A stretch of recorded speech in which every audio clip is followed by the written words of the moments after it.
Robert Redford.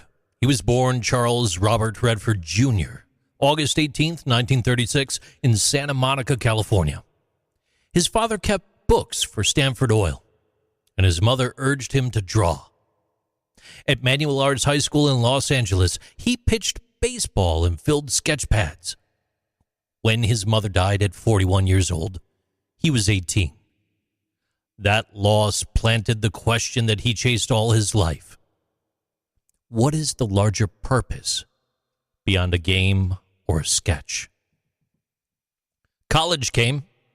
It came with a baseball scholarship to the University of Colorado. And it all slipped away. Drinking, poor grades, that door closed. He went looking for something truer. He hitchhiked more than 3,000 miles, about 4,828 kilometers, all the way across the United States.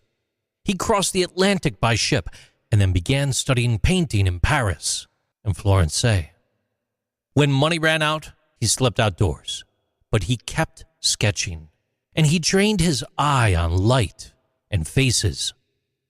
By the late 1950s, he was back in New York, first enrolling at Pratt Institute to study art, and then moving on to the American Academy of Dramatic Arts.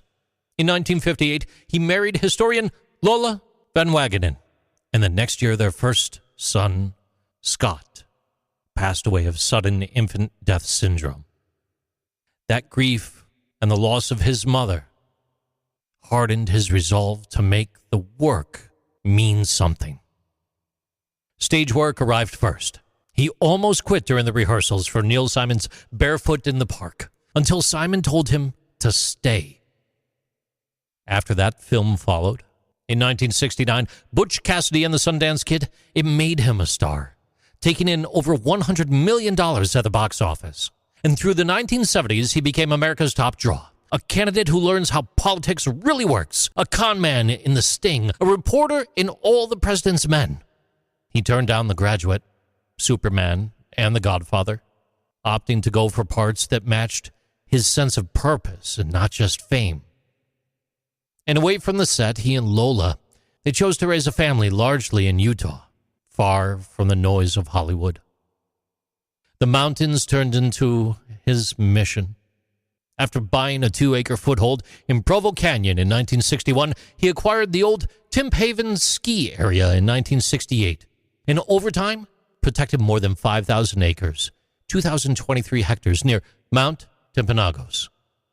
In 1981, he founded the Sundance Institute on that ground to give independent filmmakers room to work. In lean years, he paid the bills himself. Sundance became a launch pad for brand new voices. And even while building Sundance, he kept pushing his craft. In 1980, he directed Ordinary People, his first film as a director, which won Best Picture, and he won Best Director. He kept a journal throughout the shoot, tracking doubts, staying honest with the story. And 4 years later, he stepped back onto a diamond. The Natural, filmed in Buffalo's War Memorial Stadium, a Depression-era ballpark opened in 1937 and later demolished in 1989. As Roy Hobbs, the aging hitter, chasing one last shot, Robert Redford brought his own high school baseball past into the frame. That movie earned about $48 million on a $28 million budget, roughly $140 million today, and gave a fading stadium a final myth. Life kept moving, both bright and hard. He and Lola divorced in 1985. Their children, Shauna, James, and Amy, they found their own paths. In 1996, Redford met German painter Sybil Zagars. They married in 2009 and built The Way of Rain, blending her art with his environmental instincts. And in 2020, James died of cancer at the age of 58. Redford rarely spoke publicly about the family loss, but friends said that it deepened his work. Later in life, he tested himself again. At 77 years old, he made All Is Lost, a nearly wordless survival at sea, doing his own stunts in storm tanks, holding thousands of gallons of water, tens of thousands of liters. And then in The Old Man and the Gun in 2018, he ended his acting career with a grin, and a bow. You see, across 6 decades, he collected many major honors, made many friends.